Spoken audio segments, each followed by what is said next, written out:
सलाम, नमस्ते, सत श्री अकाल। मैं हूं रजा और आप देख रहे हैं रजाग्राफी की अंतर्राष्ट्रीय प्राइम टाइम रिपोर्ट, जिस एक ही वीडियो के अंदर दुनिया की तमाम बड़ी खबरें आपको आसान ज़बान में मैं आपको बताने वाला हूं।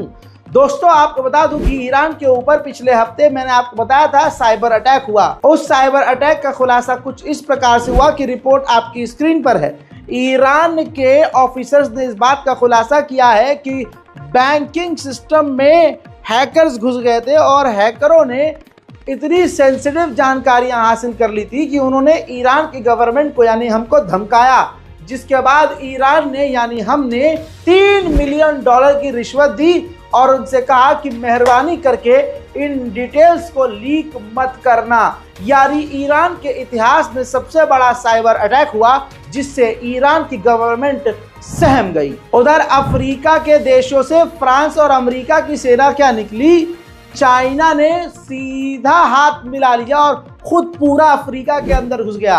रिपोर्ट आपकी स्क्रीन पर है। रिपोर्ट के मुताबिक मामला यह है कि चाइना ने 50 बिलियन फंडिंग करने का ऐलान कर दिया है कि वो तमाम अलग अलग अफ्रीकी देशों में इन्वेस्ट करेगा और $140 मिलियन खर्चा करेगा वहां के फौजियों को, अफ्रीकी फौजियों को, 7,000 फौजियों को ट्रेनिंग देने के लिए और अपनी फौज को अफ्रीका के देशों में अफ्रीकी फौजियों को ट्रेनिंग देने के लिए भेजेगा। वहीं मलेशिया, ऑस्ट्रेलिया और जापान ने निंदा करी है चाइना की कि जिस तरह से चाइना अलग अलग इलाकों में, खासकर साउथ चाइना सी में समुद्री इलाकों को अपना बता रहा है जो कि इंटरनेशनल वाटर में आता है। वहीं आपको कल भी बता चुका हूं, तमाम मामलों में भारत की बल्ले बल्ले है। अब भारत को अमेरिका ने पहली बार फाइटर जेट F-16V का ऑफर दे दिया है। अब तक के भारत में से सबसे खतरनाक लड़ाकुओं में यह भी खतरनाक लड़ाकू शामिल अगर हो गया तो भारतीय वायुसेना काफी मजबूत हो सकती है। वहीं भारत के रक्षा मंत्री माननीय राजनाथ सिंह ने भारतीय सेना से कहा है कि जंग के लिए तैयार रहो, लेकिन यह नहीं बताया कि जंग किससे है। लेकिन फिलहाल पाकिस्तान तो नहीं, चीन से भारत के लिए बड़ा खतरा है। ऐसे में मोदी सरकार का 56 इंच का छाती कब काम आएगा नहीं पता।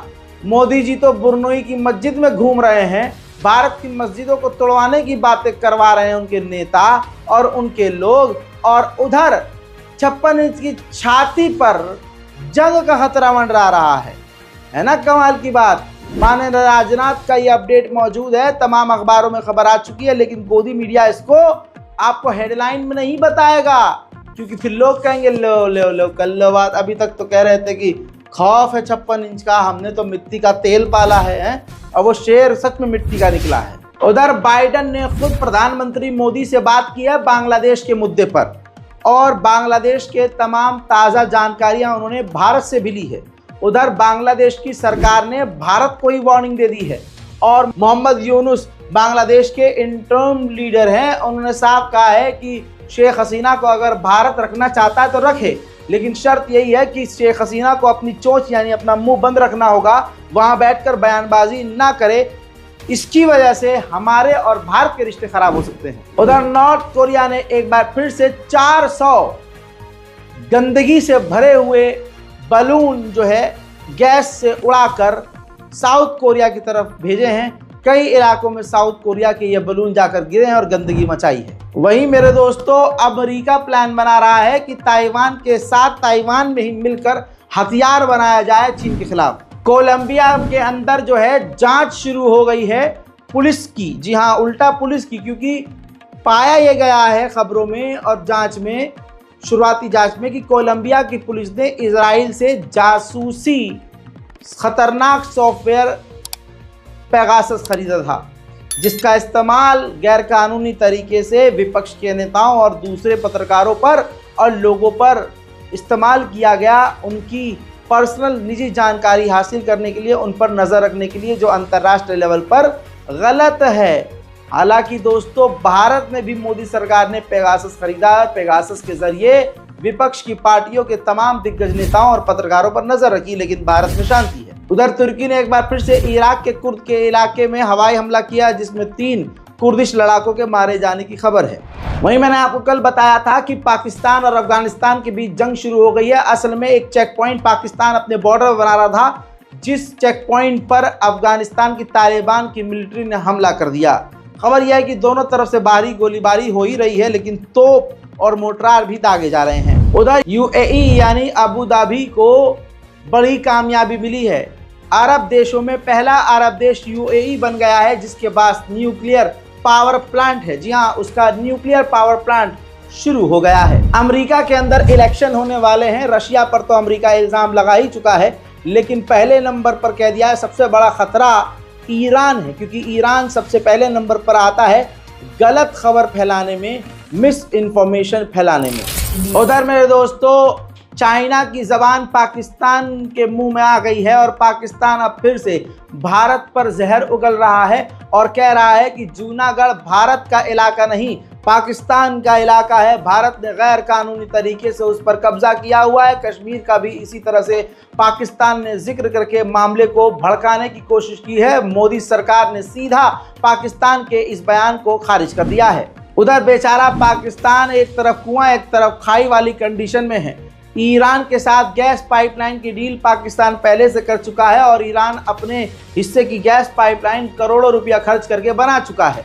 अब ईरान ने धमकी दी है कि पाकिस्तान को अपने हिस्से की गैस पाइपलाइन बनानी होगी, वरना करोड़ों डॉलर का हम फाइन मारेंगे और वो अंतर्राष्ट्रीय कानून के हिसाब से बिल्कुल सही होगा।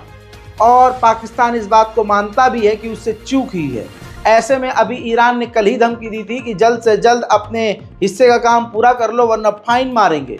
उधर अमेरिका बीच में कूद गया और उसने पाकिस्तान को धमकी दी कि अगर तुमने ईरान के साथ अपनी गैस पाइपलाइन को पूरा किया तो आप पर पाबंदी लगाई जाएगी और काफ़ी सख्त सज़ा का सामना करना पड़ेगा। हजरात, उधर पाकिस्तान का नाम इसलिए और ख़राब है कि 88 अलग अलग देशों में टोटल 20,000 पाकिस्तानी कैदी 88 अलग अलग देशों में कैद हैं, जिनके ऊपर रेप, लूटपाट, कर्मकांड, कत्ल, इन तरह के एलिगेशंस लगे हुए हैं। यानी लगभग दुनिया की तमाम जेलों में पाकिस्तानी बंद हैं। मेरे दोस्तों, आज आपने अंतर्राष्ट्रीय प्राइम टाइम रज़ाग्राफी पर देखा है। इंशाल्लाह आने वाले समय में अगर आप मेरा दूसरा चैनल नहीं देख रहे हैं, स्क्रीन पर ध्यान से देख लीजिए, रज़ाग्राफी अनस्क्रिप्टेड। जी हाँ, जल्दी से सब्सक्राइब कीजिए और इस रिपोर्ट पर वॉर अपडेट, इजराइल, गाजा, फिलिस्तीन, मिडिल ईस्ट, तमाम तरह के अपडेट्स मैं इस चैनल पर डाल रहा हूं, क्योंकि ये चैनल बेहद ज़रूरी है। रज़ाग्राफी को निशाने पर रखा गया है और रज़ाग्राफी को पूरी तरह से डेड करने की कोशिश की जा रही है। इस वजह से तुरंत कोई भी अनहोनी होने से पहले मैं रज़ाग्राफी अनस्क्रिप्टेड पर अपडेट देना शुरू कर चुका हूं। जाइए, सब्सक्राइब कीजिए और ज़रूर देखिए।